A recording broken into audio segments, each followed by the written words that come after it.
नमस्कार नीलिमा किचन को आपण मानक अनेक अनेक स्वागत। आज मु आपण मानक सहित शेयर करी उषुना चाउल रे तैयारी चितौ पिठा रेसिपी। पिठा बनिब एकदम जालीदार आउ सॉफ्ट, ता सहित अछि मटर आलू तरकारी। तेबे भिडियोटी को स्किप न करी संपूर्ण देखंतो। आशा करूछि भिडियोटी आपण मानक बहुत पसंद आसीबो। आरंभ करिबा आज रो मजेदार चितौ पिठा रेसिपी। एठी देखंतु मु गोटे बाउल रे नहीं गोटे गिना उषुना चाउल। ए चाउलटा को मु पाखापाखी 5 रु 6 घंटा पानी रे भिजै रखिबी। मु एई गिना रे ही चाउल नैथिले तो एई गिना रे गोटे गिना नेबी नड़िया कोरा। तो ये चाउल को भल भाव रे बतुरिला परे चाउल एवं नड़िया को मु बाटी नेबी। चाउल किंतु शिल रे ही बाटीबी, जेहेतु उषुना चाउल ग्राइंडर रे भल से पेस्ट हबनी, एकदम चिकन भाव रे बाटी नबा। एठी देखंतु मु आगरो किंतु चाउलटा को बाटिकी रखिथिले, जेतिकी चाउल एवं सेतिकी ही नड़िया कोरा। चाउलटा को शिल रे बाटी सारला परे नड़ियाटा को मु ग्राइंड कर नैथिली, ता सहित पुणी चाउल को आउ थरे पेस्ट कर नैथिली। देखंतु ठीक एई भली भाव रे हेइची। आ केतेटा स्मूथ बनिची मु देखै दउची टिके पाखरे। आ बाटी सारला परे पुणी 2-3 घंटा रखि दैथिली। देखंतु एकदम चिकन भाव रे। आ उषुना चाउल जेते बेले भी चितौ पिठा बनेबे पेस्ट एकदम चाउल बटाटा एकदम चिकन हवा दरकार, तेबे जाइकरी पिठाटा सुंदर बनिबा। एबे आधेरे देई दबा स्वाद अनुसार लुण आउ टिके लागिबा। एबे सब जाक भल भाव रे आगा मिसै नबा। देखंतु ऑलरेडी गैस रे मु पानी बसै जे 1.5 गिना पानी, जेतिकी लागिबा सेतिकी ही देबी।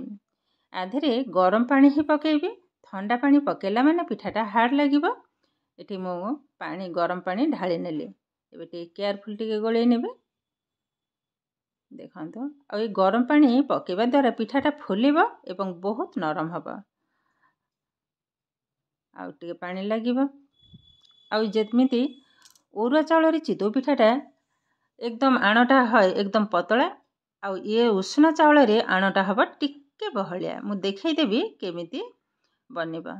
देखंतु मिसै नेली आउ टिके पानी लागिबा। ये बहुत बहलिया अछि। आ अल्प टिके पानी पकै नेबे। टिके देखै दउची केमिति हेइची। आ टिके पानी पकै सारे तापरे अल्प टिके पानी पकै नेले। एबे भल भाव रे गोळै नबा। आ लुणटा को मध्य टिके चेक कर नेबे। देखंतु ए आणटा ठीक एई भली भाव रे हबा। चामच पछरे देखंतु गोटे लेयर टाइप रे ही बसी जाउची, ठीक एई भली भाव रे हबा। आ जदी ओरुआ चाउल रे होय ता आठरो आउरी टिके पतला हबा। एबे आधेरे देई देबा गोटे इनो पैकेट। ए जो 10 टंका रो पैकेट मिले मु सेई गोटे पैकेट ही संपूर्ण ढाली नेबी। सब जाक ढाली नेले। एबे आ ऊपर अल्प टिके पानी पकै नेबे। एबे भल भाव रे सब जाक मिसै नबा। आज किंतु करेंटटा बहुत प्रॉब्लम करछि, मझरे मझरे भी रहुनी, बहुत असुविधा भी मत होउछि। आ किछि करि पार नाही। देखंतु भल भाव रे गोळे नेले। बे गैस ऑन करी बसै नेछि कड़े। कड़ेटा भल भाव रे तातिला परे अल्प टिके तेल पकै नेबे। तेलटा भी गरम होला परे हल्का टिके पानी को छिंची नेबे। एबे आण देई दबा। तो एठी भूल बसत भिडियोटा स्किप होला रो मु देखै पारलिनी कड़े रे आणटा पकेला बेले। एबे देखंतु गोड़े नैथिले पाखापाखी 1 रु 2 मिनिट पिठाटा सुंदर भाव रे रेडी हे गलानी। एबे उठै आनिबा। बाकी थक समान आकार रे गोटी गोटी करे उठै नेबे। मु किंतु एकाथरे 2टा कड़ाई बसैछि। आ करेंट भी मझरे मझरे रहनी, बहुत प्रॉब्लम भी होछि। देखंतु केते सुंदर भाव रे पिठा किंतु एकदम रेडी हे गलानी। मु किंतु 2टा कड़ाई रे 2 साइड रे ही बसैछि। देखंतु केते सुंदर भाव रे फुलेछि पिठा। आ यहा को मटर तरकारी हो कि जे कोनसी तरकारी किंबा खीर सहित भी खाइबा को बहुत सुंदर लागिबो। पिठाटा देखंतु केतेटा जालीदार बनिछि। तो एई भली भाव रे किंतु मु सब जाक पिठा तयारी कर नेबी। एबे सेई कड़ाई रे देई देबी गोटे 1 रु 2 टेबल स्पून रिफाइन ऑयल। एबे तेलटा भल भाव रे गरम होला परे आधेरे देई देबा सुखिला लंका, तेजपत्र, हेंगु एवं रांधुणी फुटण पे। सब जाक भल भाव रे भाजिला परे देई देबा टमाटो। एबे लो फ्लेम रे टमाटोटा को भाजी नबा भल भाव रे।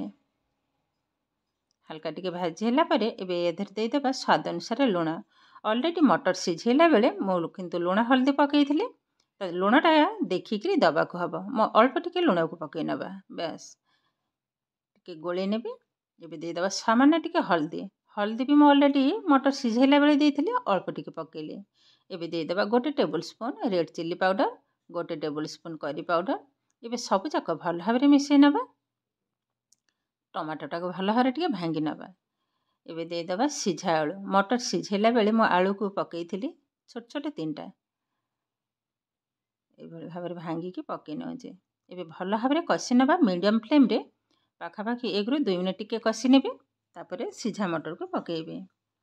କଷି ହେଇଗଲାଣି। ଏବେ ଦେଇଦେବା ମଟର। ଦେଖନ୍ତୁ ମଟରଟା ସିଝି ହେଇଛି କିନ୍ତୁ ଗୋଟା ଅଛି। ଏହାକୁ ମଧ୍ୟ ଭଲ ଭାବରେ କଷିବା। କଷାଟା ଯେତେ ଭଲ ହେବ ତରକାରୀଟା ମଧ୍ୟ ସେତେ ଭଲ ଲାଗିବ। ଏବେ ଦେଖନ୍ତୁ କେତେ ସୁନ୍ଦର ଭାବରେ କିନ୍ତୁ ଏ କଷା ଆମର ଏକଦମ ରେଡ଼ି ହେଇଗଲାଣି। ଏବେ ଦେଇଦେବା ପାଣି। ମଟର ସିଝାଇବା ଯେଉଁ ସିଝେଇଥିଲି ସେଇ ପାଣିଟା ମୁଁ ରଖିଥିଲି, ସେଇ ପାଣି ଢାଳି ନେଉଛି। ଆଉ ଟିକେ ପାଣି ଲାଗିବ। ଗରମ ପାଣି ପକାଇବି, ଥଣ୍ଡା ପାଣି ଦେବିନି। ଗୋଳେଇ ନେଉଛି। ଟିକେ ପତଳା ପତଳା ହେଲେ ପିଠା ସହିତ ଖାଇବାକୁ ଭଲ ଲାଗିବ।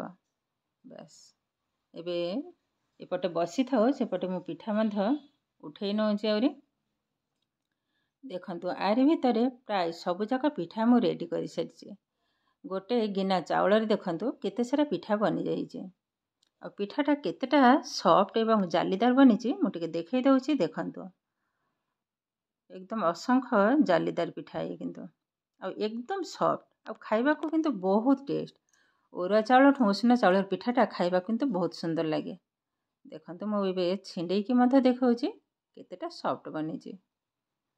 ଦେଖନ୍ତୁ ବହୁତ କିନ୍ତୁ ସଫ୍ଟ ବନିଛି। ଏପଟେ ତରକାରୀ ବି ଆମର ରେଡ଼ି ହେଇଗଲାଣି। ଏବେ ଗ୍ୟାସକୁ ବନ୍ଦ କରିନେବା। ଅଳ୍ପ ଟିକେ ଗରମ ମସଲାକୁ ପକାଇ ନେବି। ଏବେ ଗୋଟେ ଗିନାରେ ମଧ୍ୟ ଉଠାଇ ନେଲି। ଏବେ ଦେଖନ୍ତୁ କେତେ ସୁନ୍ଦର ଭାବରେ ଏ ଆମର ଉଷୁନା ଚାଉଳରେ ତିଆରି ଚିତଉ ପିଠା ସହିତ ମଟର ଆଳୁ ତରକାରୀ ରେଡ଼ି ହେଇଗଲାଣି। ଆଜିର ଭିଡ଼ିଓଟି ଆପଣମାନଙ୍କୁ କେମିତି ଲାଗିଲା କମେଣ୍ଟ କରିବାକୁ ଜମା ବି ଭୁଲିବେନି। ଆଉ ଯଦି ଭିଡ଼ିଓଟି ଭଲ ଲାଗେ ଲାଇକ୍ କରିବେ, ଆପଣଙ୍କର ଫ୍ରେଣ୍ଡସ୍ କିମ୍ବା ରିଲେଟିଭଙ୍କ ସହିତ ସେୟାର କରିବେ। ଆଉ ଯଦି ମୋ ଚ୍ୟାନେଲରେ ନୂଆ ତେବେ ଚ୍ୟାନେଲଟିକୁ ସବସ୍କ୍ରାଇବ୍ କରିବା ସହିତ ପାଖରେ ଥିବା ବେଲ୍ ଆଇକନକୁ କ୍ଲିକ୍ କରିବେ।